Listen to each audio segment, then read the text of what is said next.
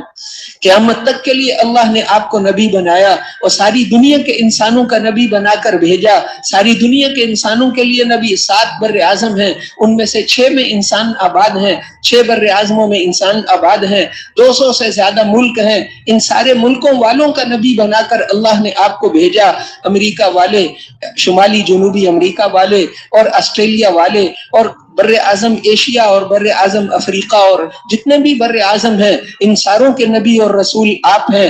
آپ کو اللہ جل شانہ نے عمر مبارک تھوڑی دی، شروع سے اللہ کو یہ منظور تھا کہ آپ کی محنت کو، آپ کی امت پر یہ ذمہ داری کو ڈالنا ہے۔ آپ نے شروع میں فرما دیا کہ میری بعثت دوہری بعثت ہے، میرے ساتھ اللہ نے میری امت کو بھی مبعوث فرمایا ہے، میرے ساتھ اللہ نے میری امت کو بھی مبعوث فرمایا ہے، یہ امت بھی بھیجی ہوئی ہے۔ میرے محترم بھائیوں اور دوستوں، اس امت کو اللہ نے وہ عظیم ذمہ داری دی، جو ذمہ داری نبیوں کو دے کر بھیجا کرتے تھے، وہ ذمہ داری اللہ نے اس امت کو عطا فرمائی ہے۔ اور وہ تاج جو نبیوں کو پہناتے تھے، ختم نبوت کی وجہ سے وہ تاج اس امت کو آپ کی نیابت میں پہنایا، وہ عظیم ذمہ داری اللہ نے اس امت کو عطا فرمائی۔ یہ ذمہ داری، یہ کام ہماری زندگی کا مقصد ہے۔ ہم پٹھان نہیں، ہم بلوچ نہیں، ہم پنجابی نہیں، یہ عارضی نسبتیں ہیں، یہ پاکستانی، یہ دنیا کی نسبتیں عارضی نسبتیں ہیں، یہ تاجر، یہ زمیندار، یہ موت کے بعد ان نسبتوں کو کوئی نہیں پوچھے گا۔ ہماری اصل نسبت، ہم اللہ کے بندے ہیں اور حضور صلی اللہ علیہ وسلم کے امتی ہیں۔ اللہ کے دین کے پیغام کو ساری دنیا میں لے کر جانا، یہ ہماری زندگی کا مقصد ہے۔ اللہ کے دین کو لے کر دنیا میں پھرنا، یہ ہماری زندگی کا مقصد ہے۔ اس کے بارے میں ہم سے قیامت کے دن پوچھا جائے گا۔ وَكَذَلِكَ جَعَلْنَاكُمْ أُمَّةً وَسَطًا لِتَكُونُوا شُهَدَاءَ عَلَى النَّاسِ وَيَكُونَ الرَّسُولُ عَلَيْكُمْ شَهِيدًا، ہم نے تمہاری امت کو ساری امتوں میں سے افضل امت بنایا ہے تاکہ تم قیامت کے دن لوگوں کے گواہ بنو اور حضرت محمد صلی اللہ علیہ وسلم تمہارے گواہ بنے۔ میرے محترم بھائیوں اور دوستوں، آج اللہ نے جتنی کامیابی کے اسباب صحابہ کو دیے تھے وہ سارے آج ہمارے پاس ہیں۔ کوئی سبب بھی سوائے اس کے کہ اللہ کے رسول ان کی زندگی میں، صحابہ کی زندگی میں پہلے موجود تھے، آخر میں تو وہ بھی اس جتنے کامیاب، قرآن پاک ہے، اللہ، نماز ہے، سب کچھ ہے، جتنی چیزیں، دعوت ہے، جتنے کامیابی کے اسباب اللہ نے صحابہ کو دیے تھے وہ سارے اسباب اللہ نے ہمیں بھی دیے ہیں۔ آج بھی اللہ کے وعدے وہی ہیں۔ اگر ہمارے اللہ جس طاقت اور قدرت کے ساتھ حضرت ابراہیم علیہ السلام کے زمانے میں تھے اور جس طاقت اور قدرت کے ساتھ حضرت موسیٰ علیہ السلام کے زمانے میں تھے، اور ہمارے اللہ جس طاقت اور قدرت کے ساتھ حضرت عیسیٰ علیہ السلام کے زمانے میں تھے، اور ہمارے اللہ جس طاقت اور قدرت کے ساتھ حضرت محمد الرسول اللہ صلی اللہ علیہ وسلم کے زمانے میں تھے، ہمارے اللہ آج بھی اسی شان، طاقت اور کبریائی کے ساتھ ہیں۔ وہ نعوذ باللہ بوڑھے نہیں ہوتے، کمزور نہیں ہوتے، اس کے وعدے آج بھی پکے ہیں۔ اگر ہم اسی محنت کو کریں گے جس زمانے میں حضور والی محنت کو آپ والے طریقے پر کیا جائے گا، اللہ وہی نتیجہ ظاہر فرمائیں گے جس کو رسول اللہ صلی اللہ علیہ وسلم کی زندگی میں ظاہر فرمایا۔ وہ نتیجہ کیا تھا؟ اذا جاء نصر اللہ والفتح ورأیت الناس يدخلون فی دین اللہ افواجا، اللہ کی مدد آ گئی، مکہ فتح ہو گیا، لوگ فوج در فوج اسلام میں داخل ہو رہے ہیں، آپ کے رخصت ہونے کا وقت آ گیا ہے، اب آپ استغفار، تسبیح اور استغفار شروع کیجئے، اب آپ کا یہی کام ہے، اب آپ دنیا سے جانے والے ہیں۔ آپ صحابہ کو آخری حج میں فرما رہے تھے انی مقبوض، مجھے ان قریب اٹھا لیا جائے گا، لعلکم لا ترونی بعد عامی ھذا، تم اس سال کے بعد مجھے نہیں دیکھو گے۔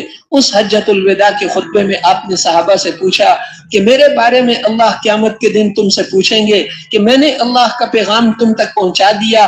ان سب نے عرض کیا کہ پہنچایا نہیں، پہنچانے کا حق ادا کر دیا۔ آپ نے بھی فرمایا کہ میں بھی کہوں گا کہ اے اللہ میں نے آپ کا پیغام ان تک پہنچا دیا تھا، اب غائبین تک پہنچانا تمہارا کام ہے۔ تو میرے محترم بھائیوں اور دوستوں، صحابہ کرام اللہ کے رسول کے جانے کے 25 سال بعد فرانس اور پرتگال تک پہنچ گئے تھے۔ سارے افریقہ کے ملک، 56 ملک ہیں افریقہ کے 56 ملکوں میں اسلام صحابہ کے زمانے میں پہنچ گیا۔ قرآن کی 1 نمبر زندگی دنیا میں چالو کر کے دکھائی، اپنا سب کچھ قربان کر کے چلے گئے۔ ان کی خواہشات ان کے دلوں میں ہی ان کے ساتھ چلی گئیں، ان کے سینوں میں ان کی خواہشات باقی رہ گئیں، لیکن آخرت میں ملے گا کیا؟ اللہ کے دین کو لے کر پھرنا۔ حضرت خالد بن ولید رضی اللہ عنہ فرماتے تھے کہ ایک رات، 2 راتیں پیش کی جائیں، ایک رات ہو جس میں بہترین موسم ہو اور نئی عورت سے شادی ہو اور مجھے اس میں بچے کی بھی امید ہو، ایک طرف وہ رات ہو جو اللہ کے راستے میں سخت سردی میں، بارش کے اندر، پہاڑ کی چوٹی پر دشمن سے مقابلہ کرنا ہو۔ مجھے یہ راتیں پسند ہیں، مجھے یہ راتیں پسند ہیں۔ بس جب وہ دنیا سے رخصت ہوئے تو حضرت عمر نے فرمایا تھا کہ خالد کا ایک ہی ارمان تھا کہ اللہ اور اللہ کا دین دنیا میں زندہ ہو، اللہ کا دین دنیا میں زندہ ہو جائے۔ یہ ایک ہی اس کے دل کا جذبہ تھا، یہی صحابہ کے دلوں کے جذبات تھے۔ اللہ جل شانہ نے ہمیں تھوڑی سی زندگی دی ہے، اس زندگی کو لگا دیں گے تو آخرت میں ہمیشہ ہمیشہ کی کامیابیاں ہیں۔ حضور صلی اللہ علیہ وسلم کی مجلس میں بیٹھیں گے، آخرت کی وہ نعمتیں جو اصل زندگی ہے وہ اللہ جل شانہ ہمیں کامیابیوں والی نصیب فرمائیں گے۔ اس کے لیے فرمائیں ساری دنیا میں جانے کے لیے تیار ہیں انشاءاللہ؟ اچھا، نقد کون انشاءاللہ وقت بڑھائے گا؟ جو کم وقت کے لیے آئے تھے کہ ہم 4 مہینے پورے کر کے جائیں گے، وہ کون بھائی ہیں کہ ہم تھوڑے وقت کے لیے آئے تھے، ہم 4 مہینے پورے کر کے جائیں؟ وہ کھڑے ہو جائیں تھوڑی دیر کے لیے۔ ماشاءاللہ ماشاءاللہ، تھوڑے وقت کے لیے آئے تھے لیکن 4 مہینے پورے کر کے جائیں گے، 4 مہینے پورے کر کے جائیں گے، 4 مہینے پورے کر کے۔ اور ہر سال 4 مہینے کون لگائیں گے انشاءاللہ؟ ہر سال 4 مہینے، ہر سال 4 مہینے۔ اللہ قبول فرمائے۔ تشریف رکھیں گے، تشریف رکھیں۔ ماشاءاللہ ابھی جمعے کی رات ہے، جمعے کی رات بعض علماء فرماتے ہیں شب قدر سے بھی افضل ہوتی، تو اس رات میں ہم اس کو قیمتی بنا لیں۔ یہ ہمارا سانس، بزرگ فرماتے تھے ایک سانس یہ کروڑوں روپے کے ہیرے سے زیادہ قیمتی، اس کو آخرت کے کاموں میں لگانا، اپنے وقت کو ضائع ہونے سے بچانا۔ یہ عرفہ کے 10 دن اللہ نے دیے تھے اسی لیے کہ ہم اپنے وقت کی حفاظت کریں۔ 9 ذی الحجہ کا دن باقی سال کے 10,000 دنوں کے برابر ہے، اور یہ کل 10 ذی الحجہ کا دن اعظم الایام عند اللہ یوم النحر، پورے سال کے دنوں میں سے سب سے قیمتی دن اللہ کے ہاں یوم النحر کا دن ہوتا ہے۔ یہ دن اس لیے اللہ ہمیں دیتے ہیں تاکہ ہم اپنے وقت کو قیمتی بنائیں۔ اللہ کے راستے میں تو ہمارا اجر اس سے بھی زیادہ ہے، اس لیے ہم اپنے وقت کو قیمتی بنائیں۔ جو ساتھی تھوڑے وقت کے لیے آئے ہوں ان کو تیار کرنا، ساتھیوں کو تیار کرنا، اور خود بھی اللہ سے مانگنا، اللہ جل شانہ سے مانگنا۔ اس کے لیے کوئی چیز ناممکن نہیں ہوتی، وہ ہر چیز دے دیں گے انشاءاللہ، تو کریں گے انشاءاللہ۔ اب نماز کی تیاری فرمائیں۔ سبحانک اللہ۔